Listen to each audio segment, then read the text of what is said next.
1996 June 26 Montreal ആശ്രമം, Canada. ജ്ഞാനദളം 55. വിലയിരുത്തലും നല്ല സൗഹൃദവും. തീർപ്പ് കൽപ്പിക്കരുത് എന്ന് നിങ്ങൾ കേട്ടിട്ടുണ്ടെങ്കിലും ഒഴിവാക്കാനാവാത്ത വിധം വിലയിരുത്തലുകൾ നിത്യജീവിതത്തിൽ സംഭവിക്കാറുണ്ട്. ആളുകളുടെ പ്രവൃത്തിയും പെരുമാറ്റവും നിങ്ങൾ അംഗീകരിക്കുകയോ നിരാകരിക്കുകയോ ചെയ്യാറുണ്ട്.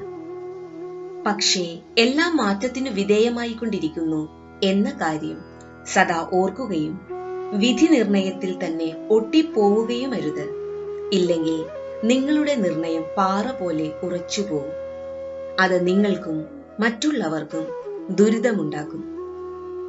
വിലയിരുത്തലുകൾ വായു പോലെയോ ഇളം കാറ്റുപോലെയോ ലാഘവമാർന്നതാണെങ്കിൽ അവ സുഗന്ധമാണ് കൊണ്ടുവരിക, എന്നിട്ട് അകലേക്ക് മാറും. മറ്റു ചിലപ്പോൾ ദുർഗന്ധം കൊണ്ടുവരും, എന്നിട്ട് അകന്നു മാറും. പക്ഷേ അവ സ്ഥിരമാക്കരുത്. വിലയിരുത്തലുകൾ അതീവ സൂക്ഷ്മമായതിനാൽ അവ ഉണ്ട് എന്ന് തന്നെ നിങ്ങൾ അറിയുന്നില്ല.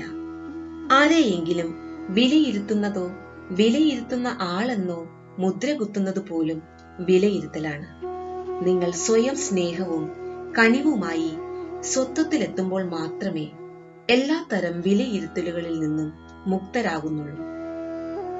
ഇങ്ങനെയാണെങ്കിലും വിലയിരുത്തലില്ലാതെ ലോക വ്യവഹാരം നടക്കുകയില്ല. നല്ലതെന്നോ ചീത്തയെന്നോ ഉള്ള തരംതിരിക്കലില്ലാതെ നിങ്ങൾക്കൊരു പ്രവൃത്തിയും ചെയ്യാനാവില്ല. ചന്തയിൽ അഴുകിയ ആപ്പിൾ കാണുമ്പോൾ അത് നല്ലതല്ല എന്ന് നിങ്ങൾ പറയും. നിങ്ങൾ നല്ല ആപ്പിളേ വാങ്ങൂ. 10 പ്രാവശ്യം ഒരാൾ കള്ളം പറയുന്നുവെങ്കിൽ അടുത്ത പ്രാവശ്യം അയാൾ പറയുന്നത് കള്ളം തന്നെയാവുമെന്ന ധാരണ നിങ്ങൾക്കുണ്ടാകും. വിലയിരുത്തൽ ഉണ്ടാകുന്നത് അത്ര സ്വാഭാവികമായാണ്. ആളുകളും വസ്തുക്കളും സദാ മാറ്റത്തിനു വിധേയമാകുമെന്ന സാധ്യത മനസ്സിലാക്കി വിലയിരുത്തലുകളിൽ ഒട്ടിപ്പിടിക്കാതെ നിൽക്കണം. നിങ്ങൾക്ക് സുഹൃത്തുക്കളെ വിലയിരുത്തേണ്ടതുണ്ട്. കൂട്ടുകെട്ടിന് നിങ്ങളെ ഉയർത്താനും താഴ്ത്താനും കഴിയും. നിങ്ങളെ സംശയത്തിനും നിരാശയ്ക്കും പഴിചാരലിനും കുറ്റപ്പെടുത്തലിനും കോപത്തിനും വ്യാമോഹത്തിനും ആഗ്രഹങ്ങൾക്കുമൊക്കെ ഇരയാക്കുന്ന കൂട്ടുകെട്ട് മോശമായതാണ്. ആഹ്ലാദം, ഉത്സാഹം, സ്നേഹം, സേവനം, വിശ്വാസം, ജ്ഞാനം തുടങ്ങിയ ഗുണവിശേഷങ്ങളിലേക്ക് ഉയർത്തുന്ന കൂട്ടുകെട്ട് നല്ലതുമാണ്. ആരെങ്കിലും പരാതിപ്പെടുമ്പോൾ ആദ്യം നിങ്ങൾ അത് ശ്രദ്ധിക്കുന്നു, പിന്നെ അതിനെ അനുകൂലിക്കുന്നു, അതിനുശേഷം സഹതപിക്കുകയും തുടർന്ന് പരാതിപ്പെടുകയും ചെയ്യുന്നു.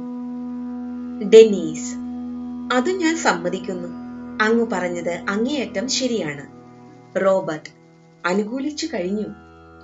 ശ്രീ: നിങ്ങളുടെ സുഹൃത്ത് വലയത്തിന് നിങ്ങൾക്കു വേണ്ടി സ്വർഗത്തിൽ നരകം ചമയ്ക്കാനും നരകത്തിൽ സ്വർഗം സൃഷ്ടിക്കാനും കഴിയും.